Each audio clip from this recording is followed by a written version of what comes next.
Welcome. In front of me I have Amazfit GTR 4 and I'm gonna show you how to enable and how to disable the screen lock on this watch. First we need to wake up the screen on our watch, and you can do it by pressing the crown button. After you wake up the screen, you can swipe down from the top of the screen to open the control panel, and on this panel you will see a bunch of icons.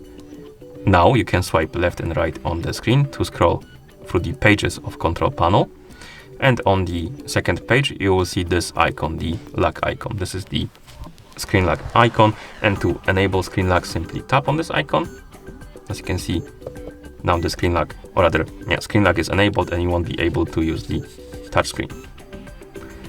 So that's how you enable the screen lock. To disable it, you first need to unlock the screen, and to unlock the screen you need to press and hold the crown button, keep holding it until you see the unlock message.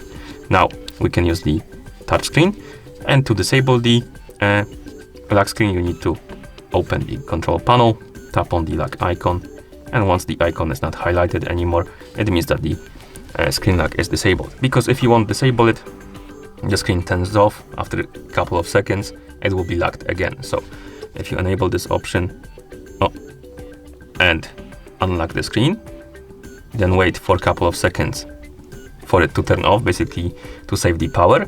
It will turn off, and when you wake up the screen again, the screen will be locked again, basically. So let's wait. Now when we try to wake up the screen, it should be locked again. As you can see, it is, and you need to unlock it. So if you don't want to use it anymore, you need to completely disable the screen lock, and now it won't lock itself anymore.